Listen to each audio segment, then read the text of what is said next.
And of course, in Victoria this week, they've announced a tax on Airbnbs.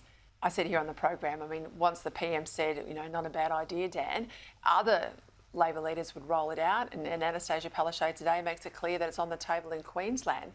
I mean, if you've got a holiday home and you're hit by cost of living, now you're going to be hit by a tax on trying to get, rented out for a couple of weeks a year. And there's not going to be any return on those taxes. Labor cannot manage our money. They always need more of it, and they never spend it well. They just increase the size of their bureaucracy and oppress everybody. We really do need to shape up as an opposition to actually really get rid of this government. We have to save Victorians. What did you make of the PM's decision today not to have a Fair Income Royal Commission into COVID? Basically, a weak inquiry, no power to compel witnesses, no power to get documents. The Premier's off scot-free under the terms of reference, because if it was a decision by a Premier, he doesn't want to know about it. Well, Peter, I'm not surprised. As much as I want to put COVID behind me, and I think a lot of Australians do, we need to know what on earth unfolded during this time. There was just crazy stuff happening. We couldn't go 5Ks. We couldn't have people to our homes. We were locked down here in Melbourne, 6 lockdowns, ripped families apart, ripped communities apart. We saw a mass exodus. These are premiers and bureaucrats, people like Brett Sutton, they need to be held to account. And I think this has really turned out just to be a nothing burger. I mean, what's it going to mean at the end of it? Probably not a lot.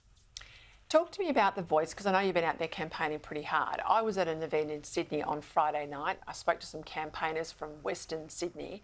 They said the reaction of migrant Australians, particularly those, having arrived in the current generation or the generation before, they are saying, look, we came to Australia because everybody was equal.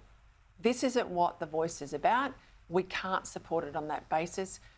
One of them said, he is being told by people, we had nothing to do with what might have happened 2 centuries ago. Can't we move on? What's the reaction out of Western Melbourne? Because I know you've got a lot of migrant populations in your local community. I'm hearing exactly the same kind of thing. In fact, I just wrote an article for Elsworth, which is the Islamic magazine that goes across Australia. The editor happens to live in my electorate. And it's the same argument for all of us. This is punishing people for the sins of their forefathers. No one is alive today who is guilty of committing those atrocities.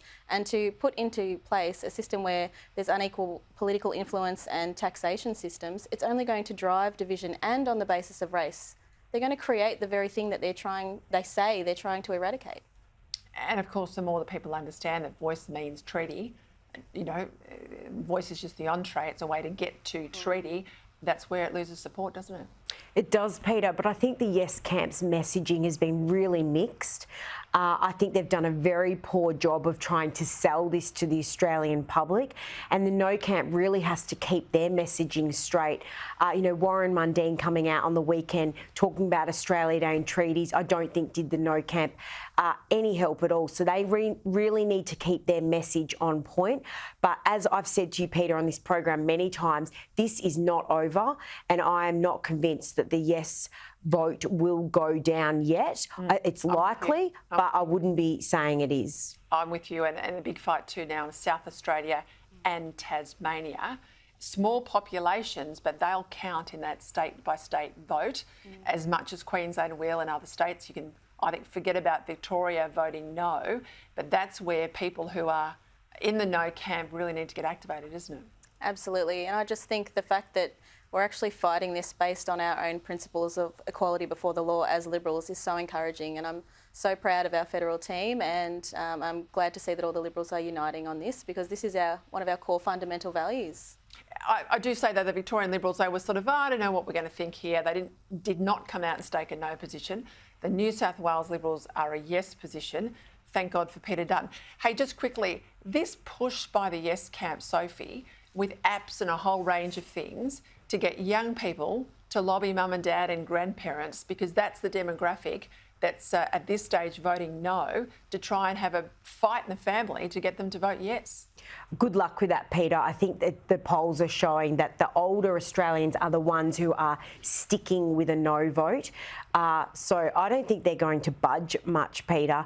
But, I mean, they need to pull out everything they can now, because they are in a very a worrying situation. They're well down on where they should be if they're to have a real red hot go of getting this across the line. I tell you, my mum's not for turning. Thank you very much, Sophie Elsworth, Moira Deeming.